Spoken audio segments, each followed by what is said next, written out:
I'm back, and today I'm going to show you all how easy it is to make super delicious, juicy, crispy, flavorful ranch pork chops Gina Young style. All time. This is one of my favorite ways to make pork chops. It's so much fun to make this recipe. These pork chops are packed with flavor. Here's what you're going to need. You're going to need a really interesting ingredient. We're using cornflake breadcrumbs. Don't substitute it with another breadcrumb for this recipe. This is the kind you need. You're gonna need some ranch dressing. You're gonna need some spices so you can make it come together and taste good.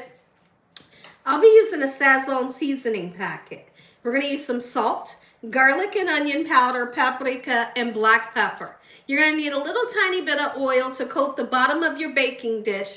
Make sure your hands are impeccably clean. Let's make ranch pork chops. I hope y'all are having a great day today, and if you're not, hopefully I can brighten up your day with this recipe. So now let's talk real quick before we get started. This same recipe that we're doing today, if you don't eat pork, no worries, because you can use a boneless, skinless chicken breast or a boneless, skinless chicken thigh. Super delicious. It's gonna be just as crispy. It's gonna be just as juicy, super flavorful every time. First thing we're gonna do is let's get started seasoning these pork chops. Give them some good flavor, and don't be afraid to season. When you're afraid to season your meat, it's going to be flavorless, right? I have one seasoning packet of Sazon, okay? So we're going to spread it all over, and we're going to season both sides of our pork chops.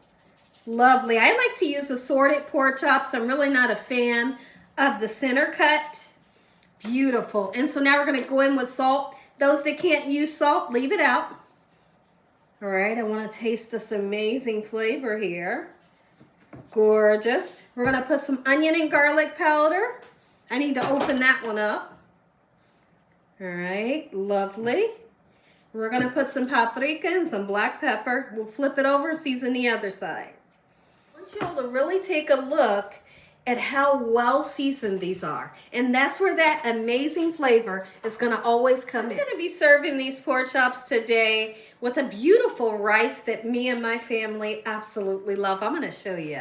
It's a chicken and broccoli rice-a-roni, and it is packed with flavor. It's so delicious. So if you've never tried it, give it a try. And it's so easy to make. You just really need some water and butter. But you know me, I put a little bit of milk in there to make it even more flavorful, you know. After letting the meat set with the spices for about 15 minutes on the counter, now is the perfect time to coat our pork chops in your ranch dressing. Any kind of ranch dressing you love, that's what you're going to use. But listen to me.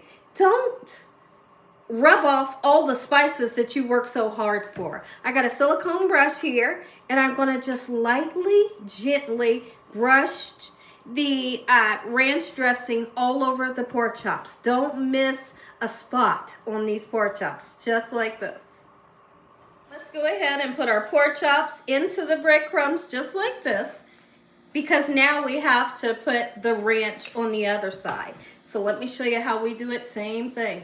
And then we're going to make sure that this top half has the breadcrumbs packed in nice and neat.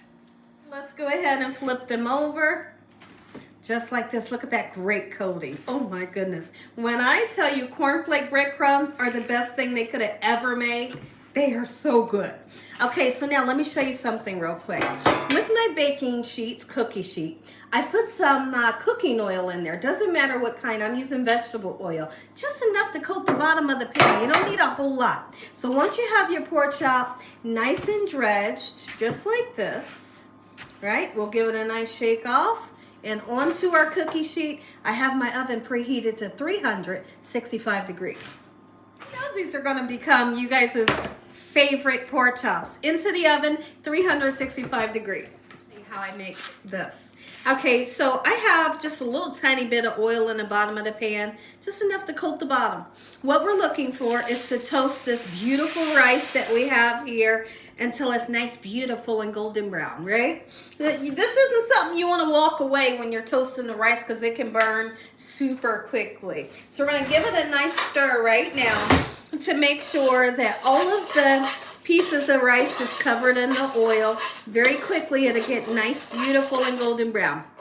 Once that happens, We got this lovely seasoning pack that has so much flavor in it. It's cheesy. There's little dried pieces of broccoli in it. And it requires you to have 2 1/4 of a cup of water. Like I said, I threw in some milk because I want mine to have more flavor, right? And then we're going to be using some butter. They asked for a small amount. I'm using a half a stick. Look at that. That brown color means good flavor. Go ahead and put that half a stick of butter in. 2 1/4 of liquid.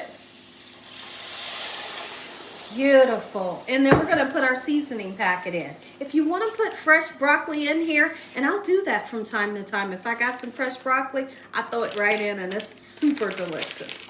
Okay, let's give this a nice whirl around. Once it comes up to a boil, you're going to turn this on low and cover it and let it cook for 20 minutes. Nice, fluffy, perfect every time. It came up to a nice boil. We turned it on low, 20 minutes. Listen to me. If you enjoyed this video, give me a thumbs up. If you haven't subscribed, make sure you subscribe. Tell your family and friends. Tell the world what Gina's doing in this kitchen every day. Heavenly Father, and once again, we thank you for this meal and your hedge of protection. No weapons formed against us shall prosper. We bind that evil devil away from us on a daily basis. Let that devil know he stands no chance. In Jesus Christ's name we pray. Amen. Stay tuned. You're going to get that first bite. Let's taste. I couldn't be more excited. One of my favorite ways to have pork chops, and it's about to be your favorite way to make them. Oh, it cut like butter. I'm going right in, y'all.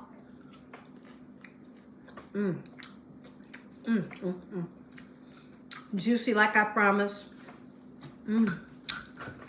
Crispy. Super flavorful. Look at that crispiness. Make you some. You're gonna love this.